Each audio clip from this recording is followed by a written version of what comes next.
اور سائنس اس بات کو مان چکی ہے کہ سب سے کمزور اور برا گھر مکڑی کا گھر ہی ہے۔ اسپیس کی بات کریں تو ناسا نے ریسنٹلی ایک ایسا پلانٹ ڈسکور کیا ہے جو 2 سٹارز کو آربٹ کر رہا ہے۔ اس پلانٹ پر ایک نہیں بلکہ 2 سن رائز اور 2 سن سیٹ دیکھے جاتے ہیں۔ اس پلانٹ کا نام سائنس نے کیپلر 16b رکھا ہے۔ اس پلانٹ کی ڈسکوری 2011 میں کی گئی، مگر اس کا بیان قرآن پاک میں 1400 سال پہلے درج کر دیا گیا تھا۔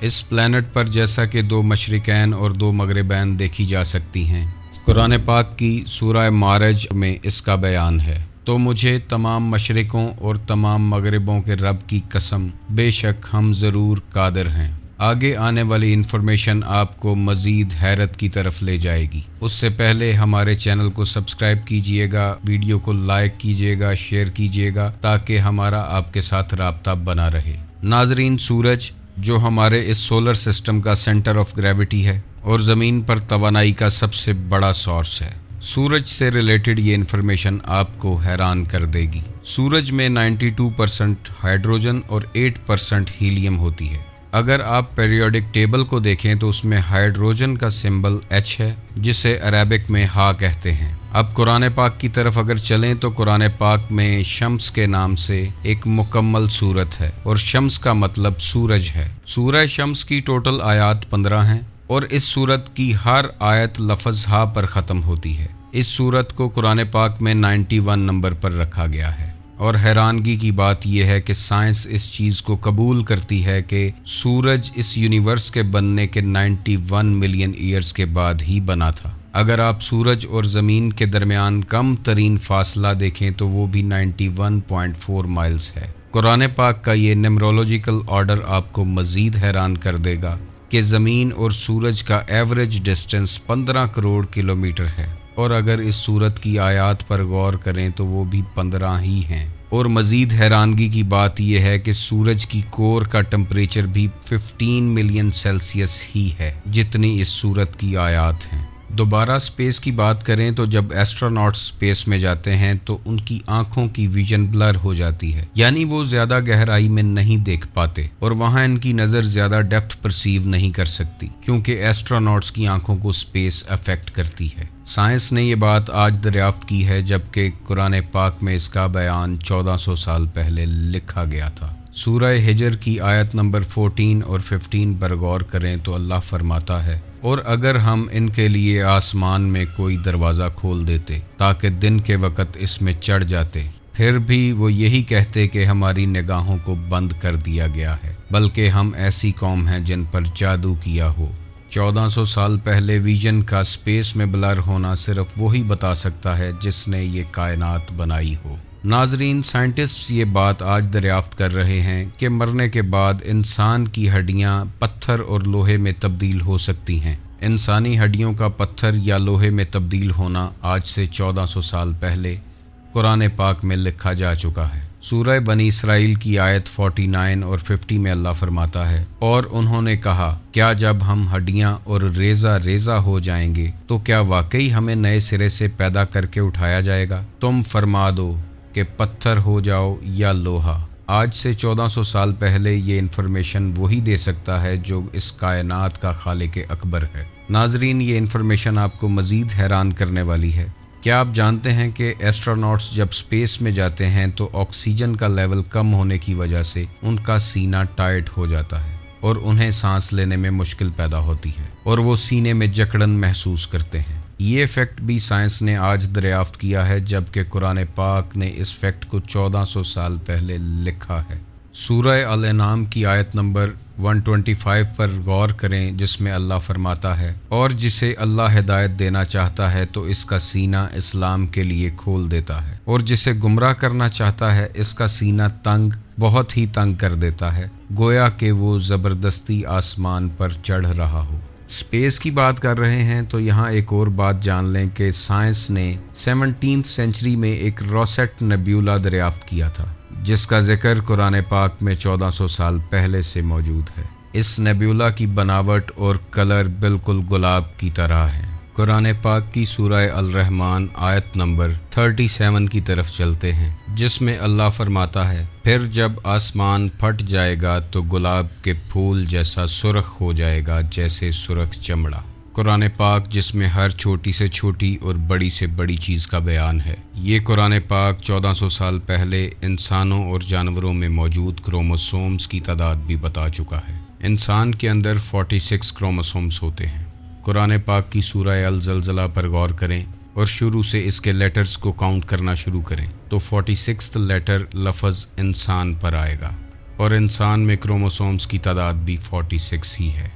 ناظرین، بندر میں کروموسومز کی تعداد 48 ہے، اور سورہ بقرہ کی اس آیت کو اگر غور سے دیکھیں اور اس کے لیٹرز کو کاؤنٹ کریں تو لفظ قرادت تک 48 لیٹرز بنتے ہیں، اور قرادت بندر کو کہتے ہیں، اور بندر میں موجود کروموسومز کی تعداد بھی 48 ہی ہے۔ شہد کی مکھی میں 16 کروموسومز ہوتے ہیں، اور سورہ نحل کی اس آیت کو اگر غور سے دیکھیں اور اس کے لیٹرز کو کاؤنٹ کریں تو 16 لیٹرز لفظ النحل پر کمپلیٹ ہوتے ہیں، اور نحل عربی میں شہد کی مکھی کو کہا جاتا ہے، اور شہد کی مکھی کے اندر موجود کروموسومز کی تعداد بھی 16 ہی ہے۔ ناظرین، گھوڑے میں موجود کروموسومز کی تعداد 64 ہے، اور سورہ العمران کی اس آیت کے لیٹرز کو اگر کاؤنٹ کیا جائے تو 64 لیٹر لفظ والخیل پر کمپلیٹ ہوتا ہے، اور خیل عربی میں گھوڑے کو کہتے ہیں، اور گھوڑے میں موجود کروموسومز کی تعداد بھی 64 ہی ہے۔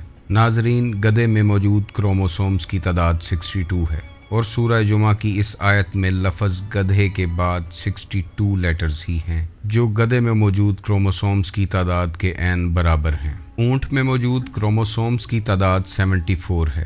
اس آیت میں جب ہم لفظ جمل پر پہنچتے ہیں تو 74 لیٹرز مکمل ہوتے ہیں، جو کہ اونٹ میں موجود کروموسومز کی تعداد کے عین برابر ہیں۔ ناظرین، 1400 سال پہلے یہ ساری انفارمیشن خالق حقیقی کے علاوہ کوئی نہیں دے سکتا تھا۔ یہ ساری انفارمیشن قرآن پاک کا ایک چھوٹا سا ٹکڑا ہے۔ ناظرین، یہ ساری انفارمیشن آج سے 1400 سال پہلے دینا مشکل ہی نہیں، ناممکن تھا، جب نہ تو سائنس اتنی ایڈوانس تھی اور نہ ٹیکنالوجی اتنے عروج پر تھی۔ انسان اللہ کو اس کی نشانیوں کے ذریعے پہچانتا ہے، اور اللہ نے کائنات کے ذرے ذرے میں اپنی نشانیاں رکھی ہیں۔ کائنات کا ذرہ ذرہ اس کے ہونے کی خبر دے رہا ہے۔ انسان کو ضرورت ہے تو صرف غور و فکر کرنے کی، اسی لیے غور و فکر کرنے والے کے درجات بھی اللہ نے بلند فرمائے ہیں۔ اس قرآن میں اللہ تعالیٰ نے ایسے ایسے پیٹرنز اور راز رکھ کر بھیجے ہیں کہ جنہیں انسان جان لے تو قرب الہی تک پہنچ جاتا ہے۔ اس کتاب میں ایسے ایسے اسرار و رموز ہیں کہ انسان خود کی پہچان کر لیتا ہے، اور جو خود کو پہچان جاتا ہے وہی اپنے رب کو پہچان جاتا ہے۔ قرآن پاک کے ایسے مزید پیٹرنز کے بارے میں جاننے کے لیے ہمارے چینل کو سبسکرائب کیجیے۔ تو دوستو، جیسے کہ ہم نے دیکھا اتنا انٹرسٹنگ تھا یہ، میں تو سنتی رہ گئی۔ مطلب کروموزومز کس طریقے سے ایک ایک سراغ کے ساتھ، ایک ایک آیت کے ساتھ اس میں سائنٹیفک چیزوں کو ریلیٹ کیا گیا ہے۔ مائی گاڈ، مطلب سائنس اینڈ قرآن اتنا کلوزلی بانڈیڈ ہے، اور اتنی ساری مسٹریز دیکھنے کو مل رہی ہیں۔ قرآن میں ہم نے پہلے بھی دیکھا میتھمیٹیکل تھیوریز بھی ہے، پورا یونیورس کے فارم ہونے کا تھیوری بھی ہے، اور سب کچھ مطلب before the universe was form Quran میں سب کچھ پہلے سے لکھا ہوا تھا یار۔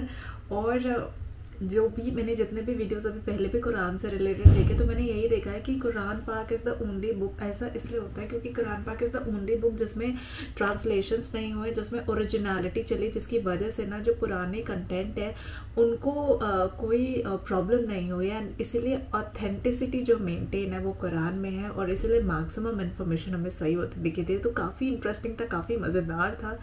امید کرتی ہوں کہ آپ کو بھی مزہ آئے ہوگا، مجھے تو بہت مزہ آیا۔ ملتے ہیں اگلی ویڈیو میں، تب تک کے لیے جے ہند، نمستے، ست شری اکال، بائے بائے۔